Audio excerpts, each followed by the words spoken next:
Hello and welcome to Pathways, where you are invited to join me for a visit with leaders in personal development and cultural evolution. This is your host, Paul O'Brien. One's family lineage, it's not just a tree of names or a genetic code.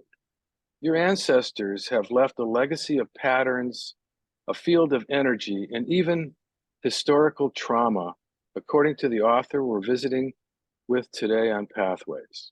Her book is a practical guide to understanding the energetic principles that govern your family lineage, releasing the burden of transgenerational trauma and honoring your ancestors. Our guest is Dr. Anuradha Dayal-Gulati, author of the new book, Heal Your Ancestral Roots. Release the family patterns that hold you back. Anu is a certified energy practitioner specializing in ancestral and emotional healing. She came to the United States to earn her Ph.D. in economics, and then she stayed. And after 15 years in finance and academia, she left to focus on helping people create the life they want. Her training in ancestral healing work helps people release the past and reclaim their power. Hello, Anu, and welcome to the Pathways Show. Thank you, Paul. Thank you so much for having me. Why don't we start by asking about your career transition, which was quite dramatic? I mean, you were originally trained as an economist, but now you're doing healing work. How did that happen? What prompted such a big change for you to become an energy practitioner and transformational coach? But you said dramatic. It was dramatic and also very traumatic. And I think at some level, maybe it was meant to happen because I had a health problem and I went into the ER and I thought, this is it. I'm going to go back to life as usual. But then one night out of nowhere, I had to go back into the ER. And I remember starting to feel scared. I didn't know what was happening. But when I had to go in the third time, that's when I could tell, like, the doctors really didn't know what was going on. But I had a very dear friend, and she was into alternative healing. And she came to see me and she said, Anu, what is it going to take for you to do something different? What is it going to take for you to change? And those words still ring in my ears even today. And I literally willed myself out of the hospital. And that's when I started to look at alternative methods of healing. And I discovered an amazing Chinese medicine doctor and also flower essences. And those two things really changed. Not only did they save my health, but they changed the trajectory of my life. That was Sure. the start of leaving that whole field. Now, you describe what you call your energetic history. You say, and I quote, I was entangled with my ancestors' stories of colonialism and capitalism and my own personal stories. Can you unpack that for us? So, at some level, um, leaving academia, leaving finance, leaving sort of the Western ideas of what is successful and entering, energy work, practitioner work, and then exploring karma, ancestral healing. I cannot even tell you. I couldn't speak about it in my own circles because it was so far off from the intellectual paradigm, Western paradigm, where everything is about the mind. And Right. also, there's that colonial shame, that what is indigenous in some ways is not right, it's wrong. And I went to a Catholic school from kindergarten through 12th grade. We were Wow. not really taught anything about our sort of traditions or culture or anything. You picked it up from, just by osmosis, but it was never explicitly taught in school. So I didn't It, have anything. right. Right. Yeah. No, I think it's just fascinating how things are coming home to roost these days. The whole issue of colonialism and what's indigenous and what's cultural appropriation. And these are really interesting issues. And what was your motivation for writing this book? um, Your Ancestral Roots. Quite a fascinating title. But what motivated you to write a book? Well, I didn't really intend to write a book, Paul, but as I started seeing clients and I started noticing these transgenerational patterns, that came across generations. I was wanting to know why this is happening because I was noticing patterns in my own life, and I started training in ancestral healing work. And I would go away for the weekend. I did this for 2 years, and I would come back and write and write and write. And I think that was my way of processing everything that I'd been trying to make sense of since I came to the US, between my life in India, between how things were done, how things were here, and not really having the language to explain it, the words to explain it. And so the book really sort of just came out of that. I didn't intend to write a book, really. I see. I see.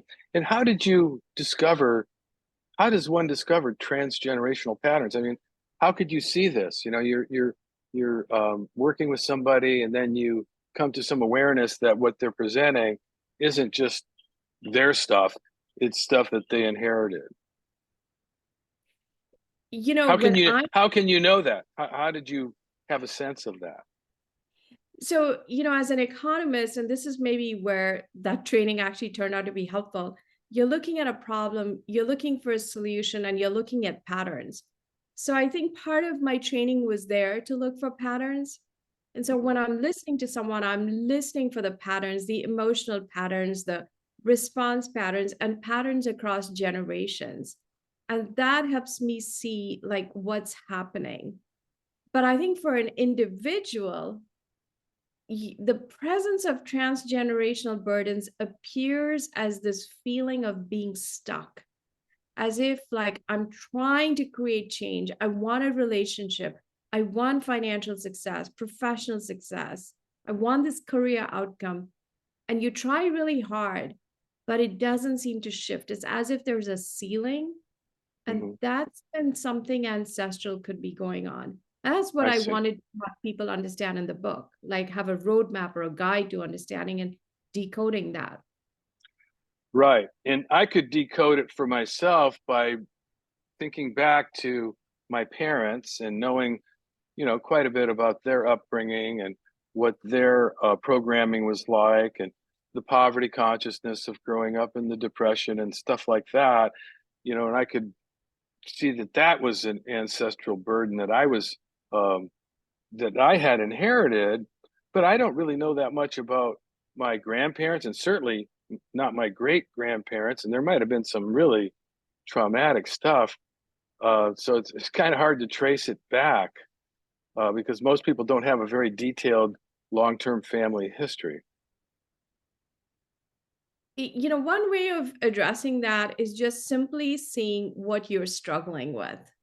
Hmm. And that itself is a clue. If it's a relationship, then you can very if you can look at your parents or grandparents and see what are the relationship issues, that becomes something. Sometimes part of a relationship problem is just a fear of intimacy, and that can be connected to the parenting you've received. Oh, for you know sure. and that parenting is a product of their parenting, so sometimes you don't really need to go all the way back. And that's what I try to show in the book, that, these are the clues that are there in your life about the things you're trying to deal with. Seems like there's a lot of natural crossover between um, family constellations work, which is what they call the modality that you've been trained in, and attachment theory, for instance. I mean, if you have an insecure attachment to your mother, chances are she had an insecure attachment to her mother. In fact, the chances are probably really good. In fact, it could have been going on for countless generations. Do you ever touch on attachment theory in your work? I don't, because, at the end of the day, I want to be really clear that I'm not a trained therapist. I've been, Okay, at some level, I'm an energy practitioner and I work at that level. But, even in India, we have the chakra system, which is the organization of perception and energy through the body. right. And At the lowest level is your root chakra, which is your family relationships. Problems in that then show up in the second chakra, which is your relationship with others. And those problems then show up in your solar plexus chakra, which is your connection with yourself and how you perceive yourself. So I think there's so many traditions and so many ways of thinking about how our relationships affect, like, the whole range. And that's kind of basic to family constellations theory, right? I mean, that some of the emotions we experience may not have originated with us personally. Can you kind of give us an overview of family constellations, the theory behind it? So family constellations is based on the idea that family is an energy field that includes family members present and those who've come before. Your ancestors are not just your parents and immediate parents, but it can include up to several generations before. So when you enter into a family constellation piece of work, you enter as a client. It happens in a group process, and there's a space in the center which is empty. Everyone sits on the periphery, and you as a client present your problem, and the facilitator will invite someone from the circle to represent you and members of your family that seem relevant to your situation. And because the idea is family is an energy field and doesn't require the members of the family to be present, those who step into the field, bizarre as it may sound, actually pick up on the emotions and feelings of the family members. So as a client, you sort of get an insight into your situation. You literally have an opportunity to see it almost as if it was a play, and it gives you an insight or understanding into your situation, much more than at the level of the intellect. It's at the level of a deep understanding from the heart. And once we discover that transgenerational patterns are in our way, what can we do to change things? It's easier than you might think, Paul, because, like you said, a lot of people don't know their family history. And in Eastern traditions and Native American traditions in South America, there were so many rituals for honoring the ancestors so that they wouldn't act as a ceiling on our life. So at different times of the year after the harvest, in India, there are two special fortnights. People honored their ancestors.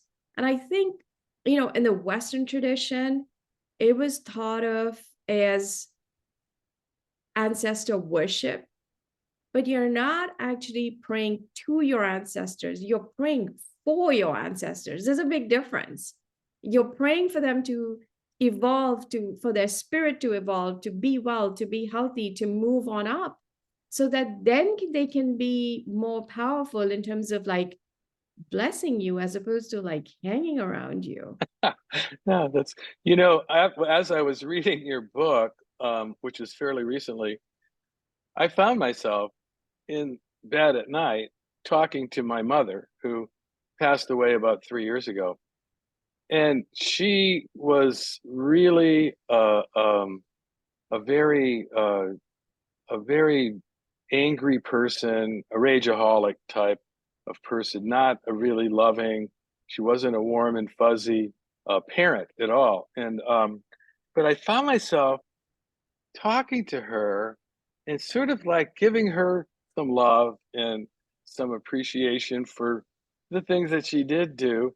And also, just asking her to bless me, because I was able to see her in a new light. I was able to see her. I said, okay, you're over on the other side now.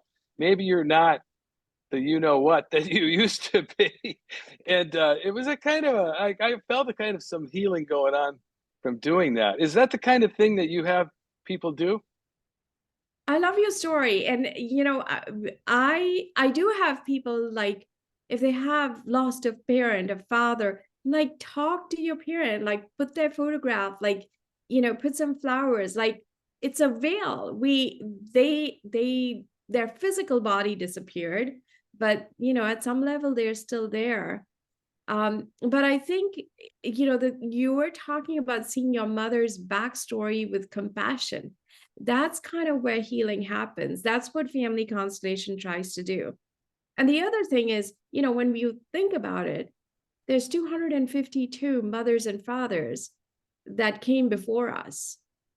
That's a lot of history. That's like a few hundred years, couple hundred years at least.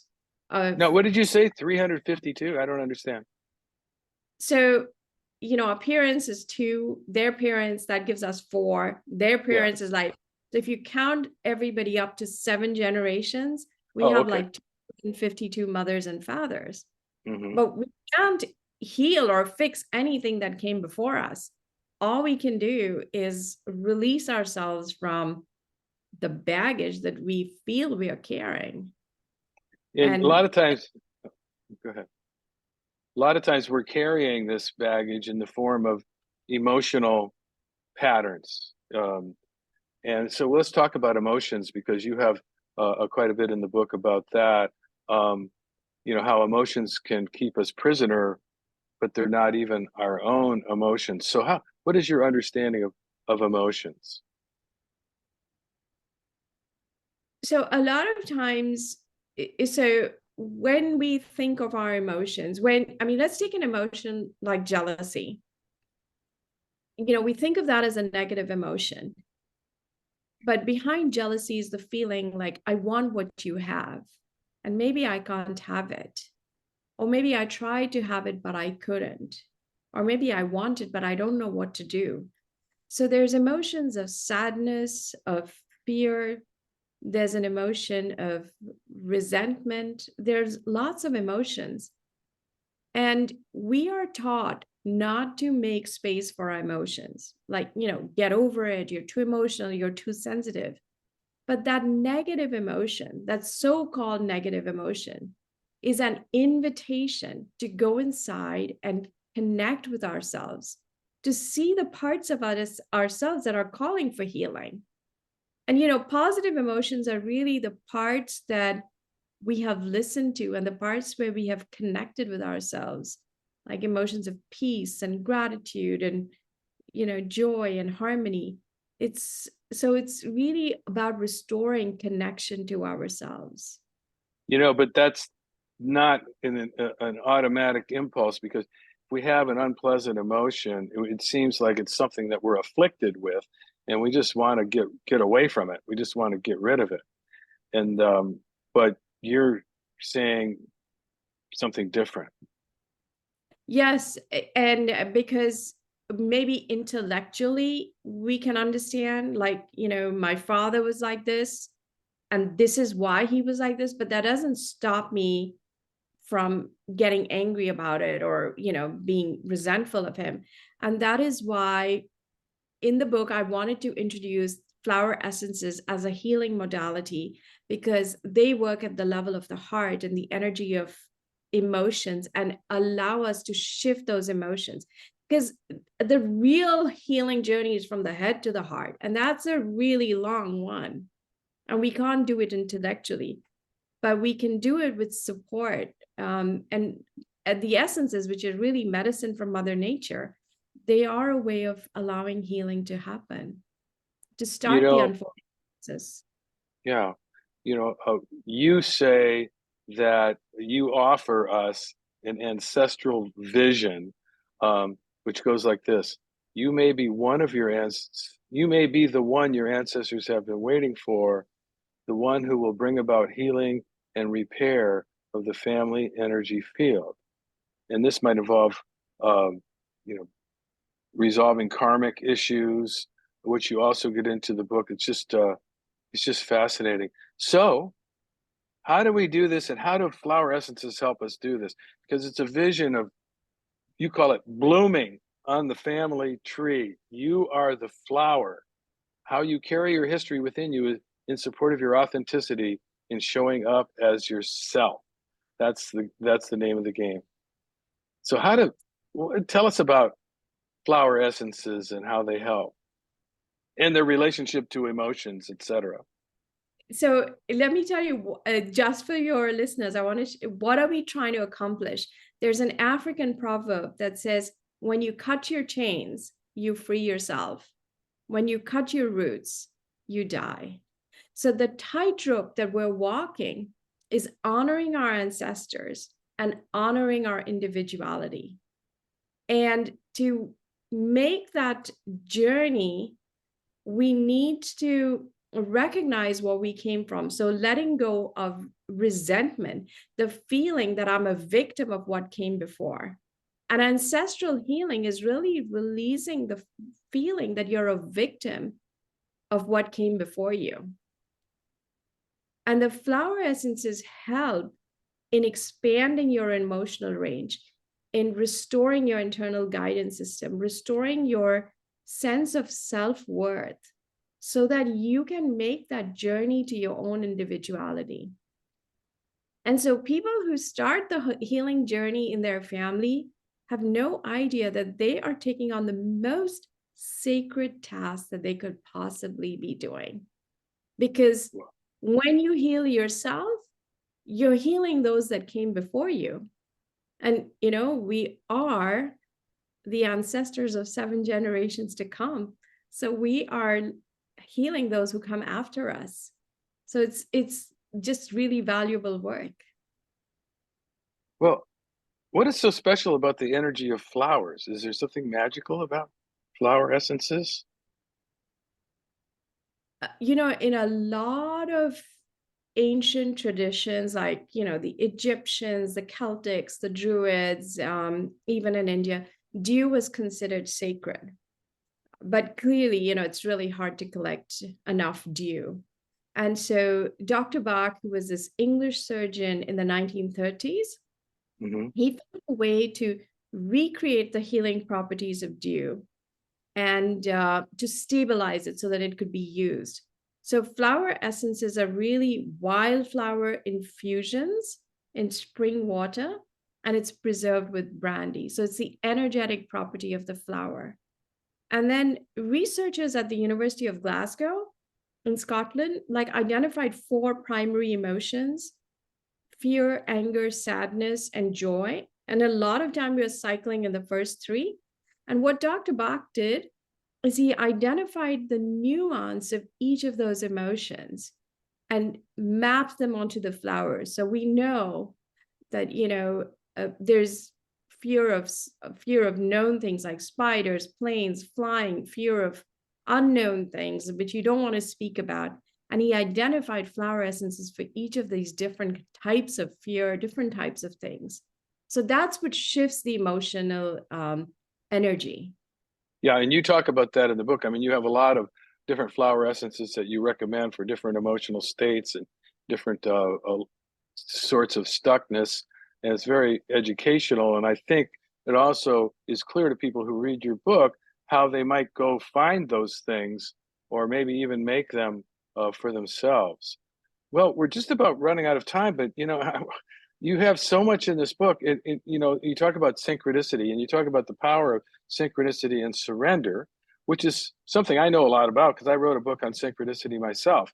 And you talk about how seeing synchronicity has deepened your faith and what faith means. Can you speak to that? If the law of karma is always in operation, which I think everyone is familiar with, you sow what you reap, what you sow. But as you're going through that, which is meant for your soul evolution, the universe is also supporting you. And so when we look, we can see the support of the universe, even though what we want may not manifest for a long time. But trusting and believing and having faith in the universe that it's there for us to support us allows us to sort of get through that dry patch, and have the strength to continue and notice in the little things that we're being taken care of. Wow. Yeah, and that's what synchronicities are, kind of a signal of the incredible miraculous aspect to life and destiny as opposed to fate, which you also talk about in the book. Well, we've got like 1 minute. Is there anything that you would like to share with our audience today in parting? It's been a pleasure to be with you, Paul. And I'd just like to tell your audience, the most important thing they can do is to restore their connection to themselves so that they can reclaim their own power. That's the most important thing they can do. Well, I think reading your book is a good step on that journey. And I want to make sure we tell our listeners about your website, which is healyourancestralroots.com. It's all one long word, healyourancestralroots.com. And I think people can find everything they need to know there about your work and your book and how to get it. And I want to just thank you so much for being on the show today, Anu. It's been a pleasure and a privilege, and I'm very grateful for it. Thank you, Now, Paul. for those listeners who may have tuned in late today, this is your host, Paul O'Brien, author of Intuitive Intelligence, a book that shares the theme of pathways, which is personal and cultural evolution. Now, don't worry, you can play and or share this interview we did today whenever you want via the internet or as a free podcast, and I'll tell you how in a minute. Today, we've been visiting with Dr. Anuradha Dayal-Gulati, author of Heal Your Ancestral Roots, Release the Family Patterns That Hold You Back. And I want to say thank you to all of our listeners for tuning into Pathways, which is broadcast and streamed on the internet at www.kboo.fm every Sunday morning at 8:30 USA Pacific Time. And even better, podcasts of today's show, which you can listen to and forward to others, are available for free at divination.com. That's spelled DIVI nation.com, as well as via iTunes, Paulo's YouTube channel, and other free podcast servers. This is Paul O'Brien reminding you to tell your friends about Pathways Radio and podcasts. And thanks again to Dr. Anuradha Dayal-Gulati and to all of you listeners for tuning in and being a part of the Pathways conversation.